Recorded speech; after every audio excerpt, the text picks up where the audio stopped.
तो last class हमने क्या पढ़ा था, अगर मैं एक करंट कैरिंग कंडक्टर को एक एक्सटर्नल मैग्नेटिक फील्ड में रखता हूं तो उस पे कितना फोर्स लगेगा। और दूसरा हमने ये भी देखा था, अगर दो पैरेलल कंडक्टर्स पास पास हैं और करंट का डायरेक्शन अगर इक्वल मतलब सेम हो या ऑपोजिट हो तो उस पे जो कंडक्टर अट्रैक्ट होंगे या रिपेल होंगे, कैसा फोर्स लगेगा, उन सब के बारे में लास्ट क्लास हमने बात किया था। आज के क्लास में हम बात करेंगे, अगर मैं एक यूनिफॉर्म मैग्नेटिक फील्ड के अंदर एक करंट कैरिंग लूप रख दूं, ठीक है, लूप मतलब एक कॉयल रख दूं, अगर मैं एक एक्सटर्नल मैग्नेटिक फील्ड में एक करंट कैरिंग लूप रख दूं तब क्या होगा।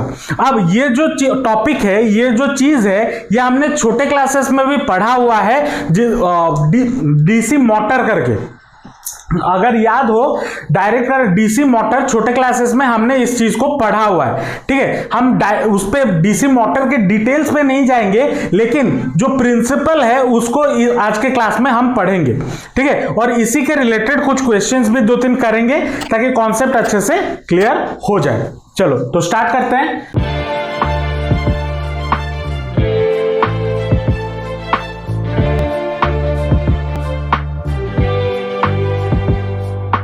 Current carrying loop in a uniform magnetic field. मान लो यहां पे ये एक 2 मैग्नेट मैंने रख दिया और मान लो इसके अंदर एक लूप ऐसे बन गया, ऐसे रखा गया, ठीक है।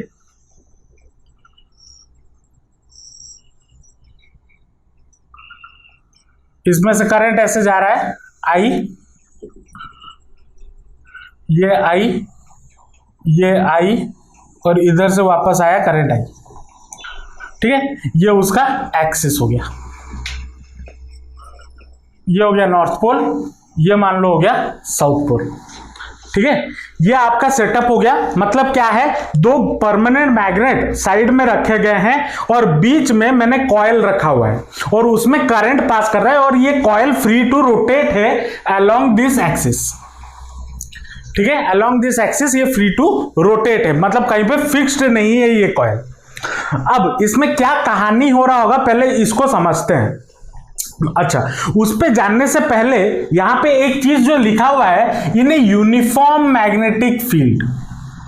अगर मैं यूनिफॉर्म मैग्नेटिक फील्ड ना रख के मान लो कोई वेरिएबल मैग्नेटिक फील्ड रख देता हूं, मतलब जो मैग्नेटिक फील्ड स्ट्रेंथ है वो अगर बार बार चेंज हो रहा होता तब क्या होता, उसके बारे में भी बात करेंगे। पहले इधर समझते हैं, ठीक है। मान लो ये मैग्नेट है और ये कॉइल है, इसको मैं नामकरण कर देता हूं ए, बी, सी और डी, ठीक है। इसमें करंट जा रहा है ऐसे।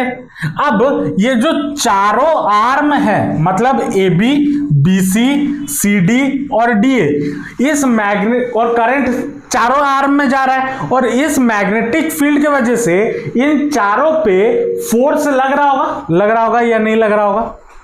अब इस पे मान लो इसका जो लेंथ है, ए बी का जो लेंथ है, लेंथ ऑफ ए बी मैं यहां पे लिख देता हूं, अच्छा यहां पे लिख देता हूं,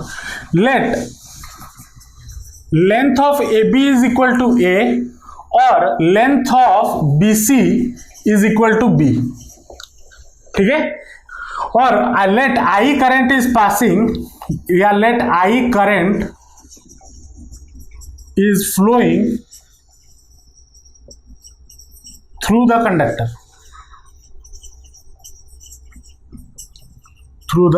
कंडक्टर,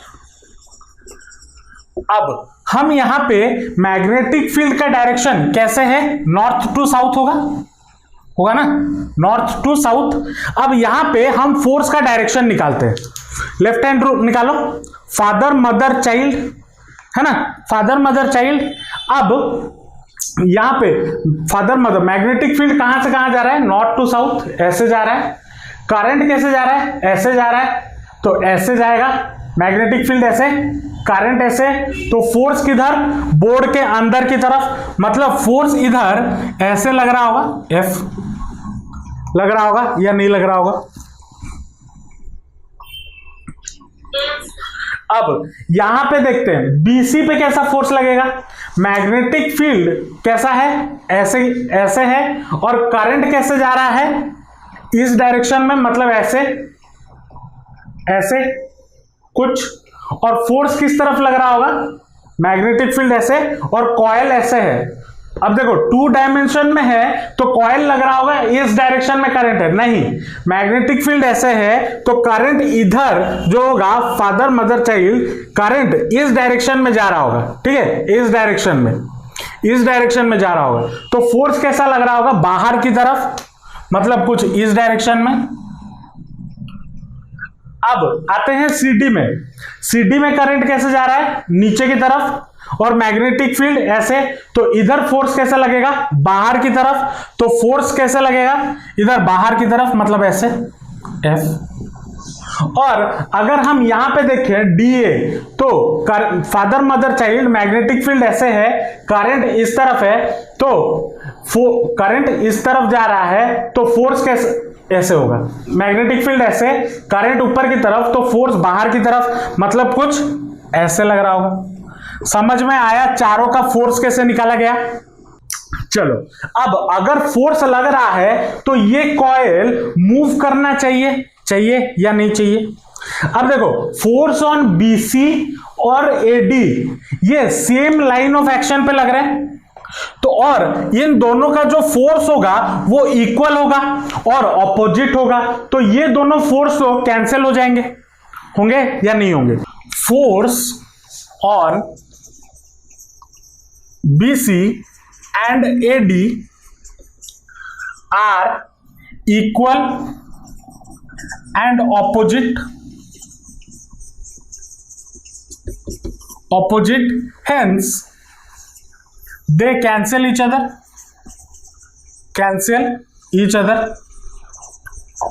वो एक दूसरे को कैंसिल कर देंगे। लेकिन यहां पे जो फोर्स है AB और CD, ये दोनों सेम लाइन ऑफ एक्शन पे ये दोनों फोर्स काम नहीं कर रहे।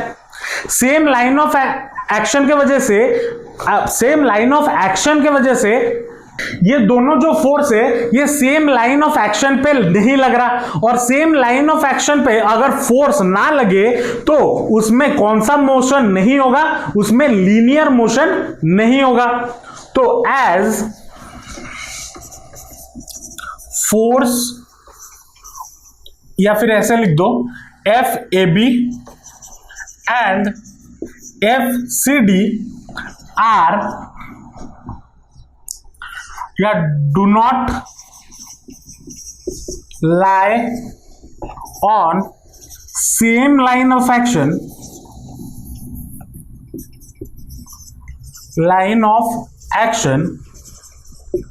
there will be no linear motion. इसका मतलब क्या है, अगर हमें फोर्स लगता है तो हम मान लो मैं ऐसे चल रहा हूं, मुझे पीछे से कोई धक्का देगा तो मैं आगे चला जाऊंगा ना, वो मेरा लीनियर मोशन हुआ। लेकिन अगर मान लो मैं एक जगह पे खड़ा रह के ऐसे घूम रहा हूं, चक्कर लगा रहा हूं, तब मैं एक ही जगह पे हूं, लेकिन मुझ पे कोई एक्सटर्नल फोर्स नहीं लग रहा, मैं अपने ही अराउंड मूव कर रहा हूं, और ये भी एक तरीके का मोशन है। वैसे ही यहां पे लीनियर मोशन नहीं हो रहा, मतलब ये कॉइल उठ के कहीं दूर भाग नहीं रहा, लेकिन एज बिकॉज इन दोनों का सेम लाइन ऑफ एक्शन नहीं है and equal and opposite force लग रहा है, तो ये कैसा फोर्स दिखाएगा, इस पे टॉर्क लगेगा। तो हेंस इट विल या the coil will experience A torque. समझ में आया या नहीं आया? अब टॉर्क लगा। अब इसी डायग्राम को मैं थोड़ा 2D में बनाता हूं, मतलब ये जो डायग्राम है ये आप जो मोटर है उसको सामने से देख रहे हो, मैं इसको साइड से दिखाने की कोशिश करता हूं। अब अगर साइड से देखोगे तो आपको क्या दिखेगा, अगर देखो जैसे कि मान लो ये आपका कॉइल है, ठीक है, ये आपका कॉइल है, आप इसको सामने से ऐसे देख रहे हो, ऐसा रखा गया है। अब अगर इसको आप एक एज से देखो, मतलब कैसे, अगर ऐसे देखो, मैं ऐसे घुमा देता हूं कॉइल को, ठीक है, कॉइल को ऐसे घुमा देता हूं, तो आपको क्या दिखेगा? बस ये वाला पोर्शन दिखेगा, दिखेगा या नहीं दिखेगा? तो उसी वाले पोर्शन को मैं थोड़ा डायग्राम में बनाने की कोशिश करता हूं। ये है आपका बीसी, ये हो गया बीसी, मैंने यहां पे बना दिया, इधर से मैंने एक परपेंडिकुलर ड्रॉप किया और इधर से एक परपेंडिकुलर ड्रॉप किया इसके ऊपर, ठीक है। मान लो ये एंगल कितना, बीसी कितना बना रहा है? थीटा बना रहा है, जो घूम के है ना, घूम के है तो थीटा बना रहा है। अब फोर्स कैसे लग रहा है? एक तो ऊपर की तरफ मतलब बाहर की ओर, और एक इस तरफ, मतलब एक ऐसे इस डायरेक्शन में फोर्स लग रहा होगा और एक ऐसे डायरेक्शन में फोर्स लग रहा होगा, लग रहा होगा या नहीं लग रहा होगा? अब यहां पे अगर हम देखें, ये एम बी साइन थीटा इसको छोड़ दो, ये देखो ये क्या हो गया? नॉर्म, ये एम क्या है? नॉर्मल ऑफ द कॉइल, ये है, उनके बीच में एंगल कितना हो गया? थीटा, ये भी हो गया थीटा, और ये बीसी का लेंथ, ये जो बीसी है, बीसी का लेंथ मैंने कितना लिया हुआ है? बी लिया हुआ है, ये बी है ना, ये बी लिया हुआ है, और अगर ये थीटा हो गया तो ये वाला लाइन परपेंडिकुलर, ये जो डिस्टेंस है ये कितना हो जाएगा? बी साइन थीटा होगा या नहीं होगा? बी साइन थीटा होगा या नहीं होगा? देखो कैसे हुआ, अगर ये थीटा है तो बीसी हाइपोटेनस है, बीसी अगर हाइपोटेनस हुआ तो साइन थीटा, अगर इस ट्राइंगल में मैं साइन थीटा पुट करता हूं तो साइन थीटा मेरा कितना हो जाएगा? ये वाला, ये मान लो डी हो गया, DC base perpendicular upon hypotenuse, तो डीसी अपॉन बीसी, और बीसी मैंने कितना लिया हुआ है? बी, तो डीसी मेरा कितना हो जाएगा? DC will be equal to B sine theta, ये होगा या नहीं होगा? तो परपेंडिकुलर डिस्टेंस मेरा कितना हो गया? बी साइन थीटा हो गया। अब टॉर्क हमारा क्या होगा? Torque is equal to force into perpendicular distance, तो टॉर्क इज इक्वल टू कितना हो जाएगा? Force F into perpendicular distance कितना हो गया? B sine theta, B sine theta. अब एक वायर के ऊपर फोर्स कितना लग रहा होगा वो लास्ट क्लास हमने पढ़ा हुआ है, कितना होता है?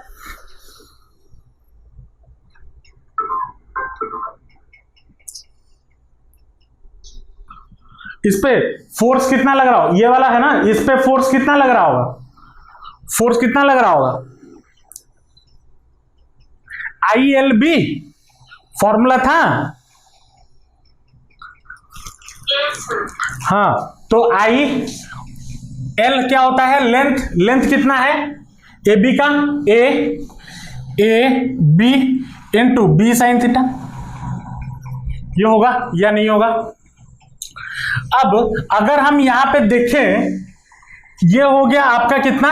B, और ये हो गया A, और B और A को अगर मैं मल्टीप्लाई करूं तो कैपिटल A बन जाएगा, मतलब एरिया ऑफ द कॉइल बनेगा या नहीं बनेगा?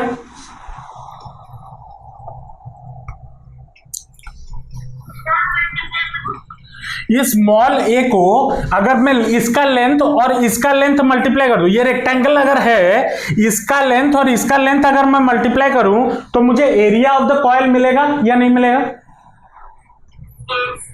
तो ये कितना हो जाएगा? Area of the coil A B I sine theta होगा या नहीं होगा? Where A equal to area, since मैं यहां पे लिख देता हूं area of the coil which is also equal to small a into small b, ठीक है। तो टॉर्क मुझे कितना मिल गया? Tau is equal to IAB sine theta. अगर अब ऐसा तो नहीं है कि सिर्फ एक ही टर्न ऑफ कॉइल होगा, यहां पे अगर मैं लिखूं if there are n number of turns in the coil, तो टॉर्क मेरा कितना हो जाएगा? NIAB साइन थीटा होगा या नहीं होगा? होगा या नहीं होगा? तो torque experienced by this coil in an external magnetic field कितना हो गया, NIAB sin theta, where B is magnetic field, A is area of the coil, I is amount of current passing through it, N is number of turns और theta is angle between, यहां पे लिख देता हूं, theta is angle between magnetic field and normal of the coil, normal of the coil। समझ में आया या नहीं आया? देखो यहां पे स्पेशल केसेस पे जानने से पहले और एक चीज हम समझ लेते हैं, हालांकि अभी के लिए याद रख दो इस चीज को, मैं नेक्स्ट चैप्टर जब मैं मैग्नेटिज्म पढ़ाऊंगा वहां पे भी बताऊंगा। हमारा एक टर्म होता है स्मॉल m, उसको हम बोलते हैं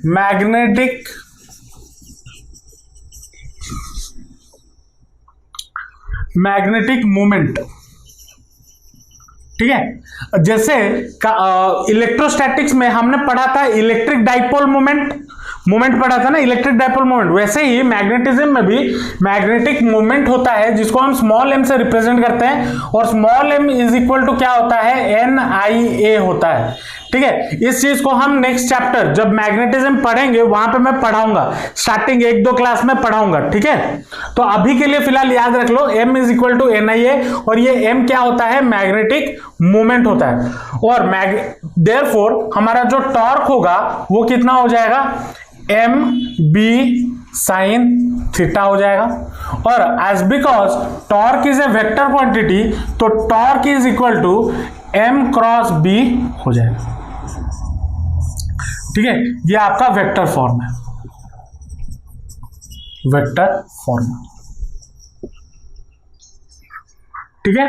और टॉर्क अगर वेक्टर क्वांटिटी है तो उसका डायरेक्शन कैसा होगा, देखो यहां पे कॉइल देखो, ये बाहर की तरफ आ रहा है और ये अंदर की तरफ, मतलब ये कॉइल कैसे घूमेगा, ये कॉइल ऐसे ऐसे घूमेगा, ठीक है, मतलब ये अंदर की तरफ ऐसे ऐसे घूमेगा, ठीक है। और जैसे ही आप करंट का डायरेक्शन रिवर्स कर दोगे, करंट का डायरेक्शन रिवर्स कर दो या फिर मैग्नेटिक फील्ड का डायरेक्शन रिवर्स कर दो तो ये कॉइल अपने ऑपोजिट डायरेक्शन में घूमने लगेगा, ठीक है। तो यहां पे कैसा घूम रहा है, क्लॉकवाइज। तो द कॉइल, द टॉर्क या the direction of the torque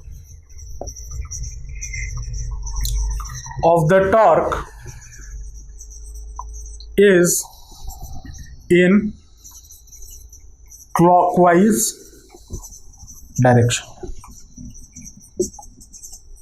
ठीक है।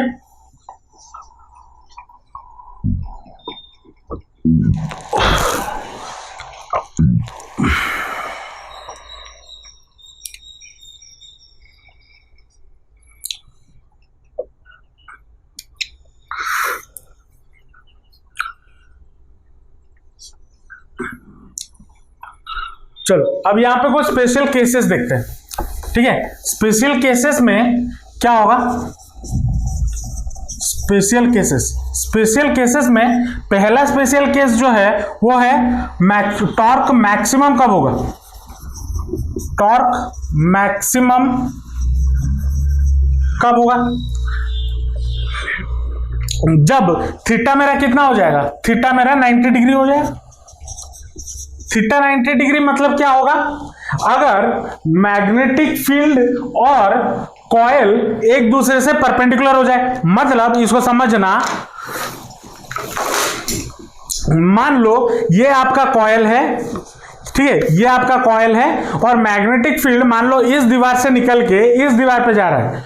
अगर मैग्नेटिक फील्ड ये आपका कॉइल हो गया, कॉइल का नॉर्मल क्या है, कॉइल का नॉर्मल ऐसा है ना, और मैग्नेटिक फील्ड कैसा हो रहा है, कैसे जा रहा है, इस डायरेक्शन में, मतलब कॉइल अगर को मैं ऐसे रख दूं तो कॉइल का नॉर्मल और मैग्नेटिक फील्ड का नॉर्मल या मैग्नेटिक फील्ड का डायरेक्शन, कॉइल ऐसे और मैग्नेटिक फील्ड ऐसे, अगर ऐसे रह गया कॉइल ऐसे और मैग्नेटिक फील्ड ऐसे, तो इसके बीच में एंगल कितना हो गया, 30 डिग्री, है ना। थीटा हमारा 30 डिग्री हो गया। थीटा क्या है? Angle between normal of the coil and magnetic field का डायरेक्शन। तो ये हो गया, ये हो गया नॉर्मल टू द कॉइल। तो कॉइल अगर ऐसे रहेगा, कॉइल अगर ऐसे रहेगा तो मेरा टॉर्क क्या होगा? मैक्सिमम होगा। तो थीटा अगर 30 डिग्री हो गया मतलब coil is parallel to magnetic field. Coil अगर पैरेलल टू मैग्नेटिक फील्ड, अब ये समझ नहीं पा रहे होगे मैग्नेटिक फील्ड से पैरेलल कैसे। अब देखो मैग्नेटिक फील्ड ऐसे जा रहा है और कॉइल भी ऐसे है, तो दोनों ऐसे रह रहे हैं, पैरेलल रह रहे हैं। तो इसीलिए अगर कॉइल मैग्नेटिक फील्ड से पैरेलल हो जाए तो थीटा मेरा कितना हो जाएगा? 90 डिग्री। और तभी मेरा टॉर्क क्या हो जाएगा? मैक्सिमम होगा। ये इंपॉर्टेंट है, इसके रिलेटेड एमसीक्यू पूछता है, कंफ्यूजन होता है। हमेशा याद रखना जो थीटा है वो क्या है?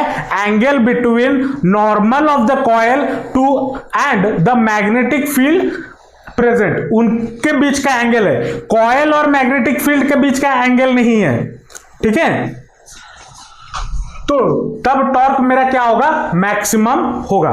दूसरा स्पेशल केस यहां पे लिख देता हूं, minimum. Torque is minimum. Torque minimum कब होगा? टॉर्क मिनिमम तभी होगा जब थीटा मेरा 0 डिग्री हो जाएगा। थीटा 0 डिग्री मतलब मैग्नेटिक फील्ड और नॉर्मल ऑफ द कॉइल के बीच में 0 डिग्री। वो कैसे होगा? मान लो ये कॉइल है, ठीक है, ये हो गया नॉर्मल, और मैग्नेटिक फील्ड कैसे जा रहा है? इस दीवार से उस दीवार तक। तो अब मैं कॉइल को ऐसे रख दूं, तो कॉइल अगर ऐसे रह गया, कॉइल अगर ऐसे रह गया, ये उसका नॉर्मल हो गया, ये नॉर्मल, और रेड पेन क्या है? मैग्नेटिक फील्ड का डायरेक्शन ऐसे। तो कॉइल को अगर मैं ऐसे रख दूं, उसका नॉर्मल का डायरेक्शन ऐसे है और मैग्नेटिक फील्ड का डायरेक्शन ऐसे है। तो अब उनके बीच में एंगल कितना हो गया? उनके बीच में एंगल हो गया 0 डिग्री। तो मतलब यहां पे क्या लिखेंगे? व्हेन कॉइल इज क्या? Perpendicular to B magnetic field. Coil perpendicular to magnetic field, normal नहीं। कॉइल अलग बात है, नॉर्मल अलग बात है। कॉइल का नॉर्मल अलग बात है, कॉइल अलग बात है। यहां पे कॉइल क्या है? कॉइल मैग्नेटिक फील्ड से परपेंडिकुलर है, देखो। लेकिन कॉइल का जो नॉर्मल है वो मैग्नेटिक फील्ड के साथ 0 डिग्री एंगल बना रहा है। समझ में आ रहा है या नहीं? ऊपर से जा रहा है।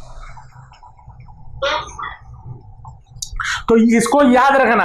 यहां पे बड़े कंफ्यूज होते हैं, एमसीक्यू में पूछ देता है तो बच्चे कंफ्यूज हो जाते हैं। इसको याद रखना। टॉर्क मिनिमम कब होगा? जब coil is perpendicular to B और नॉर्मल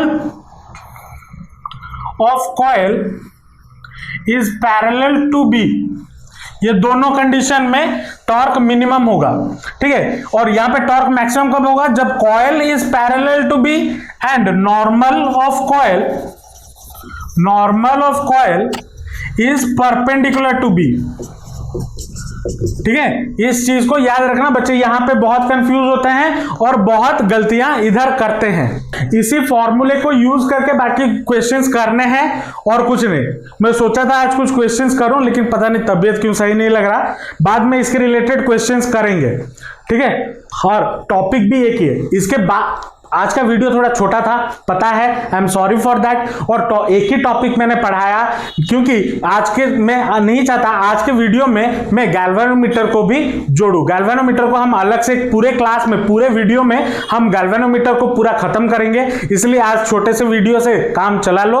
नेक्स्ट क्लास हम गैल्वेनोमीटर के बारे में बात करेंगे। अगर आपका कोई फीडबैक है या कोई भी दिक्कत है, कोई कुछ चीज समझ नहीं आ रहा, तो कमेंट सेक्शन में जरूर बताना। अगर वीडियो अच्छा लगा तो लाइक जरूर कर देना और अपने दोस्तों के साथ शेयर जरूर करना, और चैनल को सब्सक्राइब कर देना, क्योंकि आपके पढ़ाई के रिलेटेड कंटेंट मैं रेगुलरली अपलोड करता रहता हूं। तो मिलते हैं नेक्स्ट वीडियो में। Till then all the best, जमकर पढ़ाई करते रहिए and thanks for watching the video.